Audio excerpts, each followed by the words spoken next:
নবনীতা দেবসেনের মেজ কাকিমার গল্প, চতুর্থ পর্ব। ঝড় বাদলে আঁধার রাতে। জগতে কিছু কিছু মানুষ রেডিও অ্যাক্টিভ হন। সুবীর যেমন, মেজ কাকিমাও খুব রেডিও অ্যাক্টিভ প্রাণী।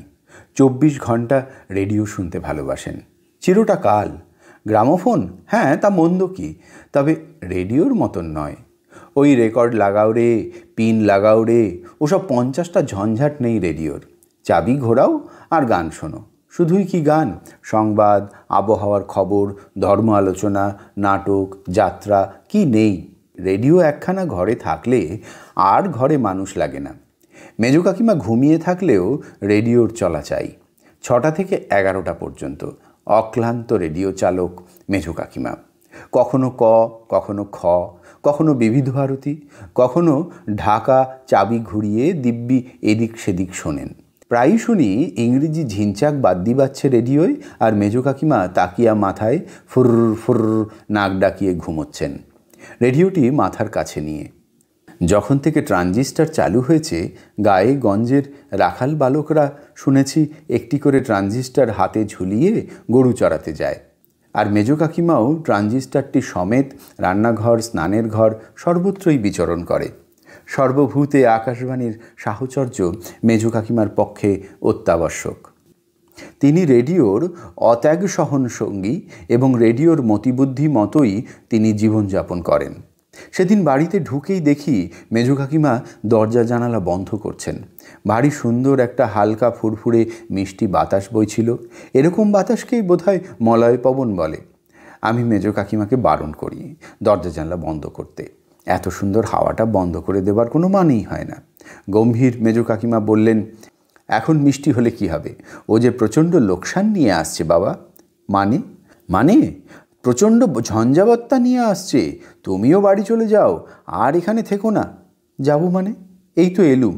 কিন্তু এত ঝড় বাদলে বাইরে থাকলে তোমার শাশুড়ি ভাববেন। তুমি বাড়ি যাও।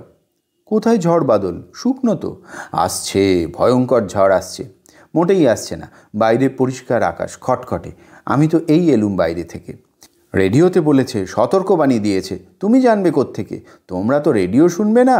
প্রবল বান ডেকেছে, এখানেও এলো বলে। কোথায় বান, অন্ধ্রে না বাংলাদেশে? এই দুটো দেশকে প্রতি বছর সমুদ্র একবার করে মার দিয়ে যায়। শয়ে শয়ে পশু পাখি, ঘর বাড়ি সমেত মানুষ মরে। অন্ধ্র আর চাটগা ছাড়া কি দেশ নেই? প্রচণ্ড বন্যা হয়েছে চীনে। চীন তো আমাদের গায়ের ওপর। চীনে ঝড়ঝঞ্ঝা মানে সেটা কলকাতায় এসে পড়ল বলে। মেজ কাকিমা দ্রুত হাতে জানলা বন্ধ করতে থাকেন। চীনের ঝড় থেকে সাবধান হওয়া দরকার। বড় বৌদি চুপি চুপি বলেন, চীন তো ভালো। হনলুলিতে ঝড় হয়েছিল রেডিওতে শুনেই মা ছাদ থেকে সমস্ত ভিজে কাপড় তুলে ফেললেন। আর ফ্লোরিডাতে সেই যে একটা সাইক্লোন এসেছিল, তার নাম ওরা দিয়েছিল সোনিয়া। তাই থেকে মার কি ধারণা হয়েছে কে জানে, রেডিওতে সোনিয়া নাম উচ্চারণ হলেই দৌড়ে গিয়ে জানলা দরজা বন্ধ করেন। টেলিভিশনটাকে মেজ কাকিমা এখনও মেনে নিতে পারেননি। টেলিভিশনের ঘরে উনি ঢোকেনি না। কেবল রামায়ণ হলে শুধু ওটা দেখতেই ইদানিং যাচ্ছেন। টিভিকে রেডিওর সতীন বলে মনে করেন মেজ কাকিমা। টিভির ওপরে মনে মনে তাই তাঁর রাগ। টিভি এসে রেডিওর যেন মান মর্যাদা নষ্ট করেছে। ছোট কাকুর মতো বড় বৌদিও মেজ কাকিমাকে স্নেহের প্রশ্রয় দেন।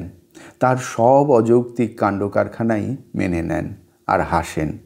আশ্চর্য মানুষ বৌদি। এতক্ষণ শুনলেন নবনীতা দেবসেনের মেজ কাকিমার গল্প, চতুর্থ পর্ব। ঝড় বাদলে আঁধার রাতে।